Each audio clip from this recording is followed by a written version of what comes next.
Hello hello guys. तर पाहताय तुम्ही मंदिराच्या बरोबर बॅक साईडला हा छोटासा नदीचा प्रवाह पावसाळ्यात हा फुल भरलेला असतो. किती सुंदर पाणी तिकडून येते बघा, किती सुंदर वाटते बघा, छान.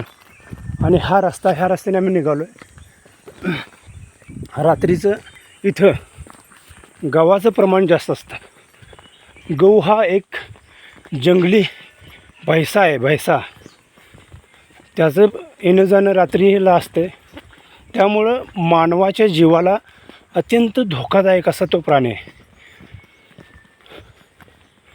तुम्ही जर रात्री अपरात्री इथून जात असाल तर गहू तुम्हाला टक्कर जोराची देऊ शकतो आणि तुम्ही एखाद्या वेळी तुमचा मृत्यूही होऊ शकतो, अन्यथा तुम्ही त्यात जखमी पण होऊ शकता. बघा मस्त निसर्ग.